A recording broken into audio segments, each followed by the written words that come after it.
pats foršākais tas, ka tas sieras nav smags. Viņš ir diezgan viegls un maigs.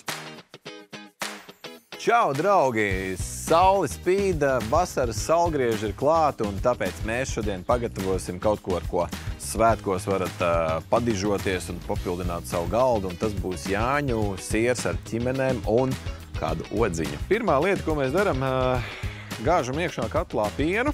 Siera gatavošanai izmantosim pienu ar augstu tauku procentu sastāvu. Kamēr mums vārās piens, tikmēr sagatavosim pārējās sastāvdaļas, sagriezīsim mums dilles, sadrupināsim piparus un sagriezīsim saulē kaldētas tomātus. Tā. Piens man rekur jau metu līdz burbulī, lejam klāt kefīru. Sieriņš ir gandrīz gatavs noliešanai. Tagad mēs ieliksim marli sietiņā un kāsīsim nost sūkalas. Kamēr sūkalas mums vēl notek, pabeigsim mūsu piparus un garšaugu miksiņu. Tā, mazlietiņ vēl nospiedīsim sūkalas un tad jauksim visu klāt mūsu sieriņam, iesiesim un liksim nopresēties uz nakti.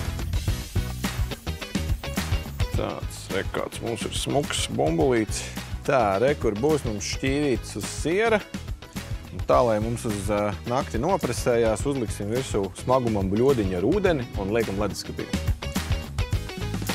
Siers ir nostāvējies, tīnām vaļā, skatāmies, kas te tur sanācis.